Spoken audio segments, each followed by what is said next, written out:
Welcome back to the GSMC College Football Podcast. It's sunny again. The rain stopped. Thank God. We're going good.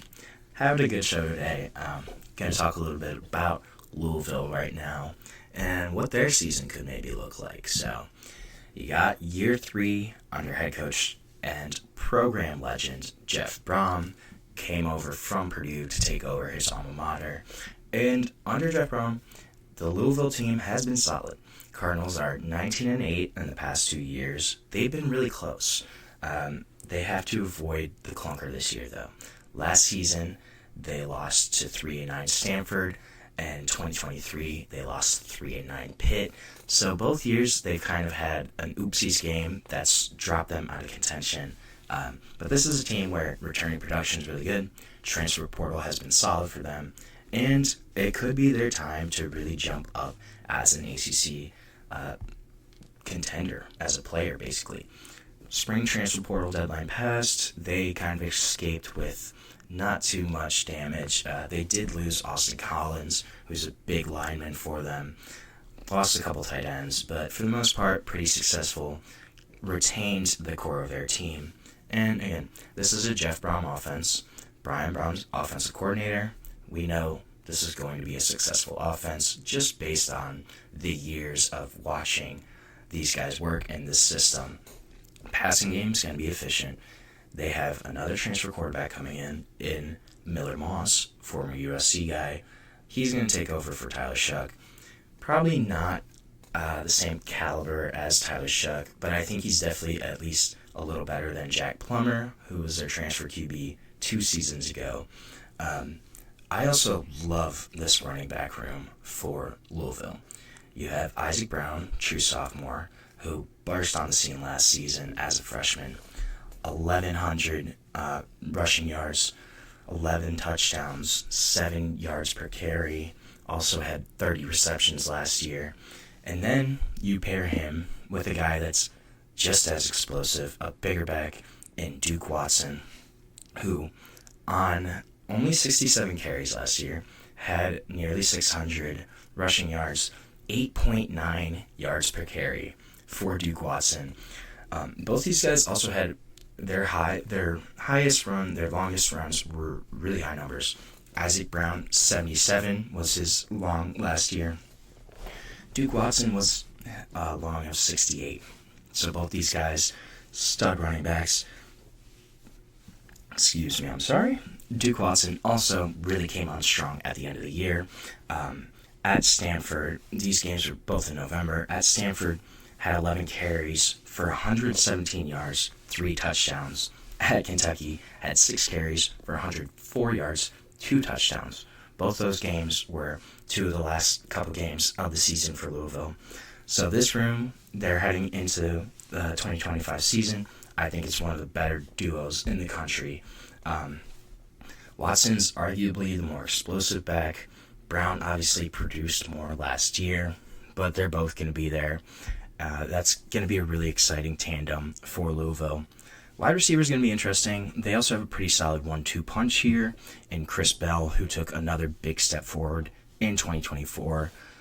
Returns in 2025 as one of the top wideouts in the ACC. Constant deep threat. And then Caullin Lacy also. He's coming back, had a redshirt last year, showed what he could do in the Sun Bowl. Also showed out in the spring game, had 99 receiving yards, receiving touchdown. The position just got better too in the portal. Antonio Meeks had a great spring, appears to have finally kind of made the adjustment to the power conference level, as well as they bring in Dakari Collins from North Carolina State, kind of bolster that room. Tight end is a question mark here. Third leading receiver from last season, Mark Redmond, graduated. So that room's a little thin right now. Looks like they're really going to rely more on the wide receivers in the passing game. And then the O-line, they're kind of in overhaul right now.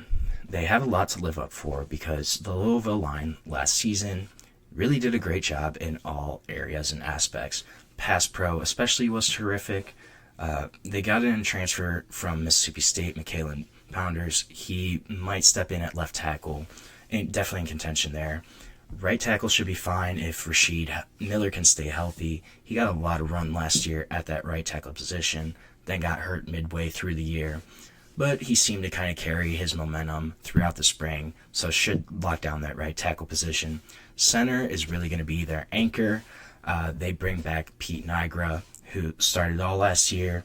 He was the highest graded player in 2024 of all their returners on the offensive line. So should be a guy that's going to be the leader of that unit. And then obviously you lose Austin Collins to the portal. Nair Jackson, he got a bunch of run during spring ball, so he looked the part pretty well. He should have one of those guard positions. But how that unit kind of meshes, that's going to be really interesting to watch, especially after they performed so well in 2024. Defense, they're going to be interesting. They should be pretty good, though. You're losing Ashton Gillette on the line. Bring in Coastal Carolina transfer Cleve Lubin. He could potentially replicate that 9.5 sack season from last year, but this is a guy that was one of the top players to enter the portal. Landing him was a really, really big win for Louisville. And while he is a game wrecker, more often than not, it was actually Adonijah Green, who's a redshirt sophomore, who is teaming with NFL level potential. He ran with the ones more often than not in open practices. Time is going to kind of tell how that battle shapes out. But both those guys look really promising on the defensive edge. Tackles, D-tackle combination of Jordan Garrod, Renee Conga, those are going to be some solid guys. That's a strength of this Louisville team right now. They are losing Desmond Tell and Jared Dawson, but those two guys that they still have, they really should have an impact in the middle of that line. Conga was slowed at times by injury last year, but he was much better than a lot of people anticipated. And then Garrod as well, he kind of flew under the radar last year, and then he really picked it up at the end of last season. He missed most of the first half of the season due to injury, but as that second half progressed, he really came on, became an impact playmaker.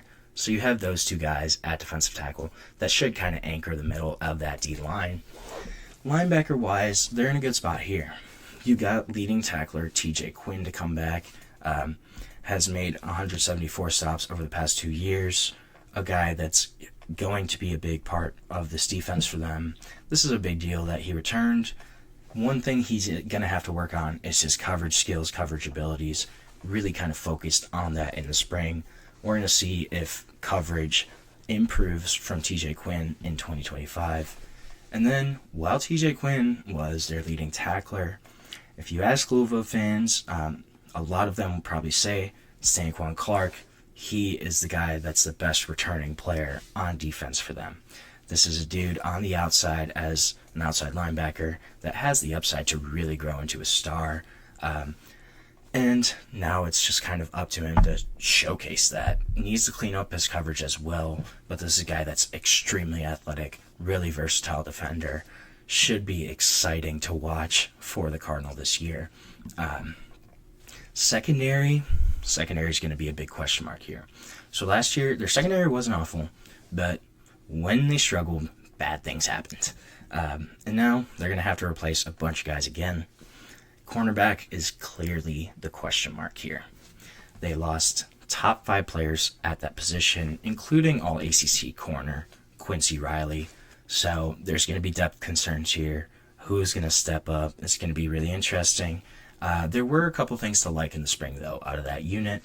Rodney Johnson Jr., who transferred in from Southern, he really looked the part of a cornerback 1 for them. So you have him kind of penciled in as a starter preliminary right now. And then you also have young guys, Ramon Mosby, Antonio Harris, who are a redshirt freshman and freshman respectively. They really held their own despite being very young.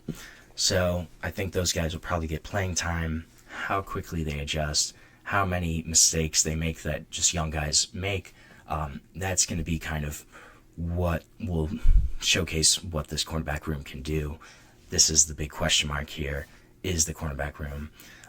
Safety room, there's also some question marks there. They do lose a pair of quality safeties in Tamarian McDonald and MJ Griffin, but they're in much better shape at safety than they are at cornerback. Brought in JoJo Evans from FIU. Wouldn't be a surprise if this is the most impactful transfer for Louisville. This was a guy that at FIU was an All-Conference USA defender, one of the top DBs in the Group of 5 level. Exciting prospect, should step into a starting role. Also, don't count out D'Angelo Hutchinson. He came off a breakout 2024 season, probably will be moving into a starting role. Both those guys there should be solid contributors for Louisville. But so last year, Louisville was 7-0 when they allowed quarterbacks to hit fewer than 65% of their passes. Yet, they were 2-4 when they allowed that or more. So really, the secondary here is going to be a big thing. It could determine how successful Louisville is. We're going to see. I think that's the big question mark here. Looking at their schedule, I think it's a pretty solid schedule. So, first month of the season, I would say, you have Eastern Kentucky, win. James Madison, win. Bowling Green, win. You go on September 27th at Pitt. They should win that game. Depends on how Pitt improves. I could see it being a toss-up, though. You go into a road situation. You haven't had a road game yet. I think it's a toss-up, but I think they win. At that point, they're 4-0. Go into Virginia. They have Virginia next week at home. They win that game, I think. So you're 5-0 going into your bye on October 11th. Then October 17th, you have a big game at Miami. I actually am picking Louisville for this game. Here's why. I think they're going to have that bye the weekend before. They're going most likely to be undefeated unless they kind of slip up against one of those programs. But so say they're undefeated, they're 5-0, they have a bye week going into that Miami game. I think they can beat Miami then, just with the confidence level. So I have them at 6-0. Then I have them losing to Boston College, actually. I think after that Miami game, you get super hyped up for it. It's a come down. You are at home against Boston College, but I think that could be a game where they maybe lose, just take the focus off the ball. Virginia Tech, they got to play at them. That's going to be a toss-up, I think. Virginia Tech really kind of did not live up to expectations last year, just as a program, as well as their quarterback, Hiram Jones. And then I think they win that game, though. They have Clemson at home in November. Then they have to play at SMU. Then they have Kentucky at home. Those are their last 3 games of the season. That's a really tough slot. I think that last month, it's going to depend on how Louisville is before. If they're like 7-8-1 going into that Louisville game, I think it's certainly possible that they just have that, or going into the Clemson game, going into the Louisville game. Going into the Clemson game, if they're like 8-1, I think it's certainly possible that they roll through Clemson at SMU and then Kentucky at home. Right now, though, I have them as a 9-3 team. I think they're kind of going to be in that similar position that they have been in the past 2 seasons under Jeff Brohm, where they're right there as an ACC contender, but may not break through that ceiling just yet. So right now we're going to take our last break of the show. When we come back, we're going to talk some quarterbacks and talk about some of the Big 12 starting quarterbacks. That's a loaded conference for quarterbacks right now. But we're going to get into that shortly on the GSMC College Football Podcast.